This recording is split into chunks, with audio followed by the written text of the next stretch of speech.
सुन्दा पनि अप्पत्यारिलो लाग्ने दुःखद दर्दनाक घटना। सिक्किमको गेजिङ जिल्लादेखि कक्षा 3 मा पढ्दै गरेकी 13 वर्षे बालिकालाई यौन शोषण गरेको आरोपमा 6 जनालाई पक्राउ गरिएको छ। अपराधीहरूद्वारा नाबालिका बालिकामाथि 1 वर्षदेखि यौन दुर्व्यवहार गर्दै आएका थिए। अभियुक्त पक्राउ गरिएको छ।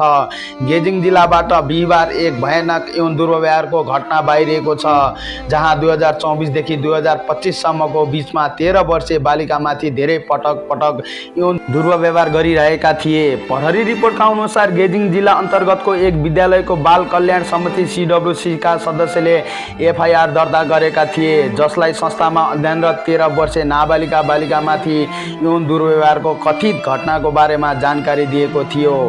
पीडितलाई सुरक्षित रूपमा उद्धार गरिएको थियो र परामर्शको क्रममा उनले आफ्नो छिमेकीमा बस्ने एकजना महिलाको नाम लिएका थिए, जसले घरको काम सहयोग गर्न बारम्बार बोलाउने गर्थिन्। यद्यपि काम पूरा भएपछि ती महिलाले पीडितलाई आफ्नो श्रीमानसँग बारम्बार यौन सम्बन्ध राख्न बाध्य बनाउँदै आएको खुलाएकी हुन्।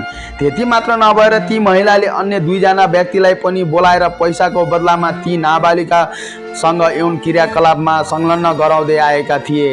यसका साथै 2024 देखि 2025 सम्ममा उनलाई यौन दुर्व्यवहार गरेको आरोपमा अन्य 4 जना नाबालिकाहरूको नाम पनि पीडितले खुलासा गरेकी छिन्।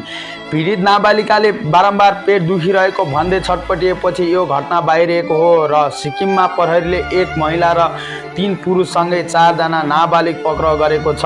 पक्राउ पर्नेहरूमा प्रेम भुटिया, कमल गुरुङ, सन्तोष गुप्ता र नरेश सानी अन्य 4 जना विद्यार्थी नाबालिका रहेका छन्।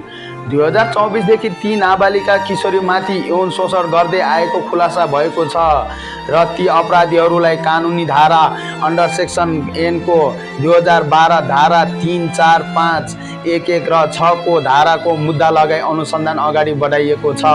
यो भिडियो बनाउनुको उद्देश्य कसैको गोप्यता भङ्ग गर्नु वा गराउनु होइन। यो भिडियो बनाउनुको उद्देश्य यस्ता जघन्य अपराधहरूलाई जरादेखि उखालेर फाल्नु हो। यो भिडियोलाई धेरैभन्दा धेरै सेयर गरेर गाउँमा घट्ने घटनाहरूलाई सचेत गर्ने गराउने जिम्मा तपाईहरूको अब। धन्यवाद।